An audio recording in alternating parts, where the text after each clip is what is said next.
بسم اللہ الرحمن الرحیم۔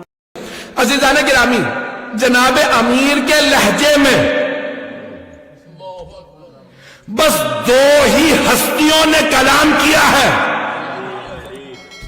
جب معراج پہ پیغمبر گئے تو ایک مرتبہ صحابہ نے پوچھا کہ اللہ نے کلام کیا؟ کہا ہاں، فتدلّ فکان قاب قوسین او ادنیٰ۔ ایک ایسا مقام آیا جہاں پہ جبرائیل بھی رک گئے، سب، اس سے آگے کچھ نہیں تھا، سدرۃ المنتہا۔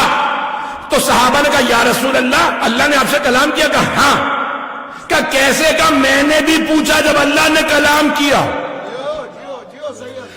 انت کلمنی ام علی؟ پروردگارہ تو مجھ سے کلام کر رہا ہے یا علی؟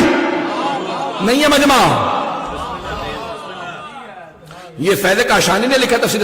ایک مرتبہ جناب سرور کائنات فرماتے ہیں میں نے سوال کیا انت کلمنی ام علی؟ کیا تو مجھ سے ہم کلام ہے یا علی؟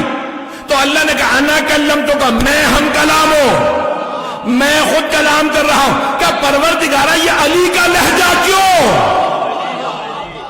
یہ علی کے لہجے میں کیوں؟ کہ حبیب میں دلوں کے بھید جانتا ہوں، جب تنہائی تھی تو آپ کے دل میں اضطراب تھا، یہاں کوئی نہیں نہ سوائے تیرے پروردگارہ، نہ سوائے میرے، تو میں نے اضطراب کو دور کرنا چاہا، جب دل میں دیکھا تو آپ کے سب سے قریب علی تھا۔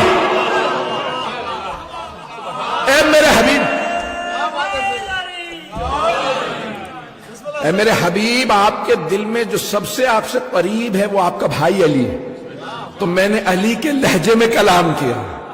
کلام میں کر رہا ہوں، پتہ نہیں لوگ ہیں یا نہیں ہیں، بس دو ہستیوں نے علی کے لہجے میں کلام کیا، ایک خالق علی نے اور ایک دختر علی نے۔